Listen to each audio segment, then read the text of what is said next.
suosionosoitukset, kun peli lähtee liikkeelle, mutta sen jälkeen kun Saksalla pallo on teikkauksesta avautuu tilanne, josta Rüdiger pääsee nostamaan peliä aina puoleen kenttään. Schweinsteiger, nätti syöttö taskuun Draxlerille. Müller, hyvä pyörähdys ympäri, levitys Khediralle, nopea hyökkäys, mutta viime hetkellä kertaa Sami Khediralle. Mutta se oli jälleen sitä Saksan tehokasta, tyylikästä hyökkäyspeliä. Nopeilla syötöillä. Rekan uransa 3. maaottelussa kentälle. Saksalle paikka! Siinä on Müllerille paikka, mutta tällä kertaa maaliruisku ei onnistu. Se oli Mario Gomezilta ja Draxlerilta vahvasti pedattu tilanne. Gomez on keskellä vapaana ja levitteleekin käsiä. Müller asettelee pari kertaa. Menettää viime hetkellä tukijalkansa alta. Schweinsteiger myös pallon pelaa. Draxler jälleen aktiivisesti hakee palloa. Saa jalkansa vapaaksi. Kääntää. Nyt on Mario Gomezilla tilaa vaikka muille jää. Varmasti saattoi olla, että Mario Gomez edellistä tilanteesta. Voito Taksilla. Giroud, Griezmann, mutta jälleen kunnolla, mutta nyt nähdään Ranskan paras maalipaikkaa.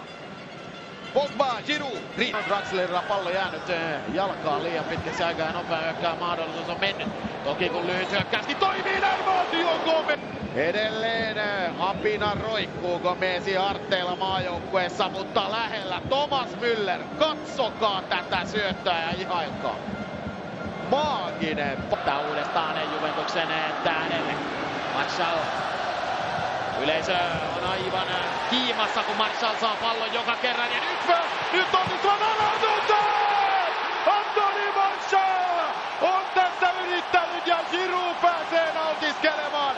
Tästä että voidaan tehdä tuollaisenkin harautuksen, niin sen jälkeen Rooman puolustaja on pulassa. Tässä vielä ihana esityö Martialilta.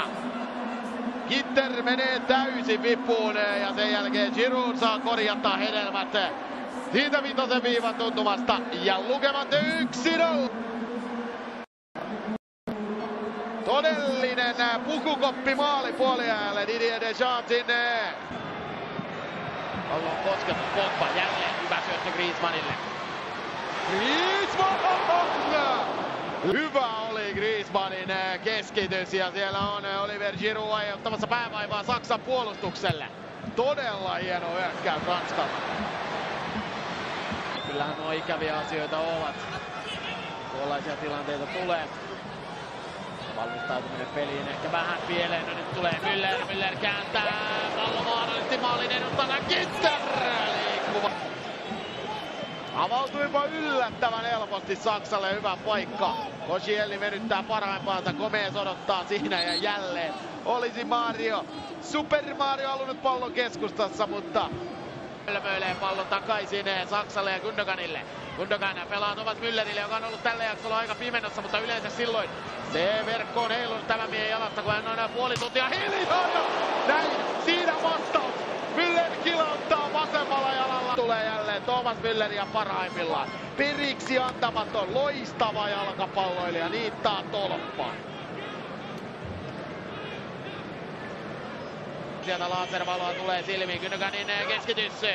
Rüdigeria tavoitellaan, Volan pääsee heti ampumaan.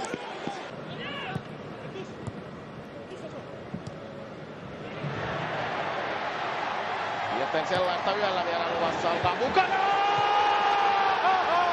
Ja näin Tigresin mies, Gignac, toinen osuma. Hallitse maailmanmestariin, Kingsley Coman ja katsokaa tätä Blaise Matuidin keskitystä.